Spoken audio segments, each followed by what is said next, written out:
Hi, ladies and gentlemen. Eddie Marcus here.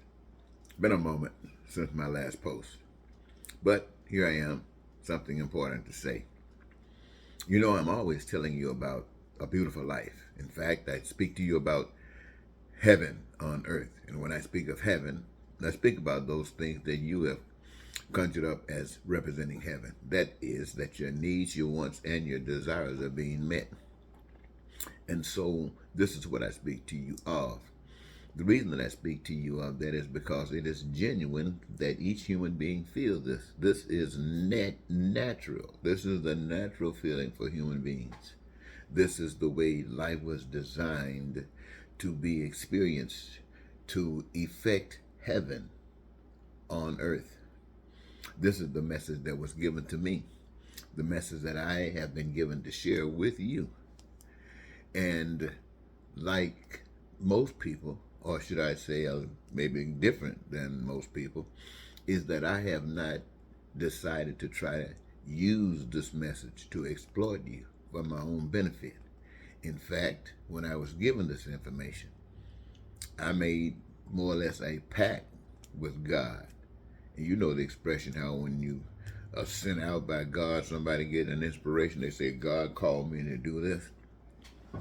Well, I have said that God called me to do this, and I might be wrong. And if God did not call me, it is me. It is totally me. It is what I am, and I am what God made.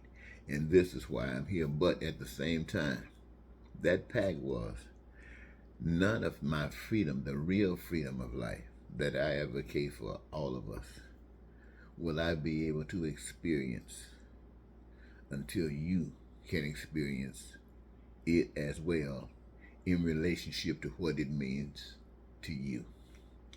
In other words, I won't be asking you for your tithes and offering, making myself look good so you can say that God is blessing me and you can listen to me while you are waiting. No, my friends, my number one concern is that the message that I share with you is so vital and so necessary and so wonderful until it's worth me sacrificing, knowing that I want to live that life, in the absence of that life, to serve as motivation, to get me up on my heels, to come to you. See, the point of it is this, ladies and gentlemen. That is the way it is designed.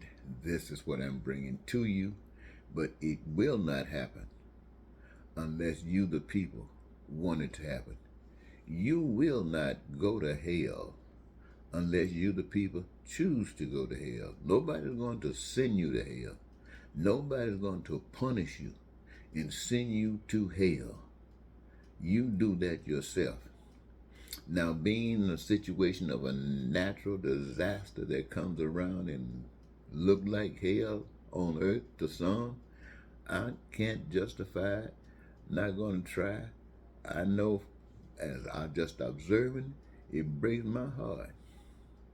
But I also know that pain and suffering that exists on earth is not a natural disaster. It comes from the actions that we, the people, take. And I want you to know that just like Moses did those Hebrew children, he did not open a door and they entered into the promised land.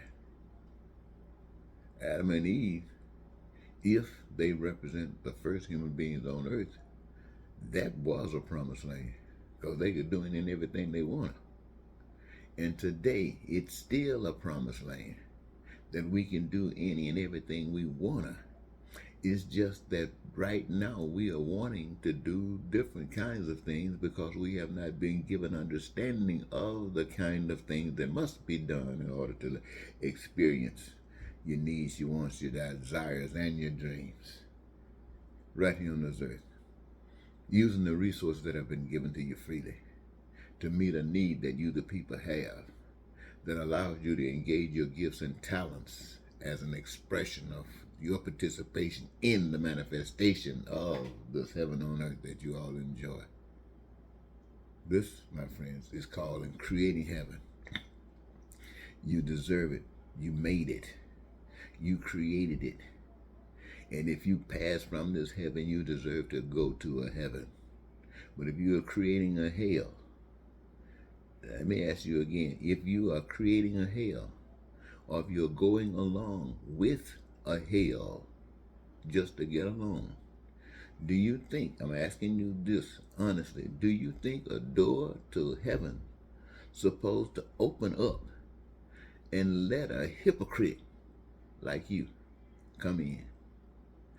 Oh, you may say you were forgiven. Yeah, you might have been forgiven for your past actions. You might have been forgiven for all that you had done.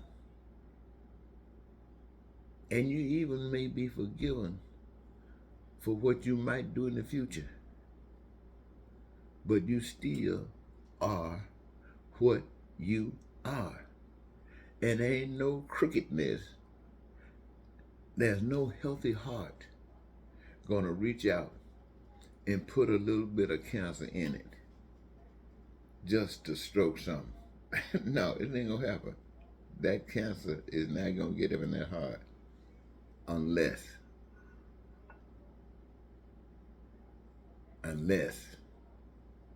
you know what it takes. You gotta be playing a game.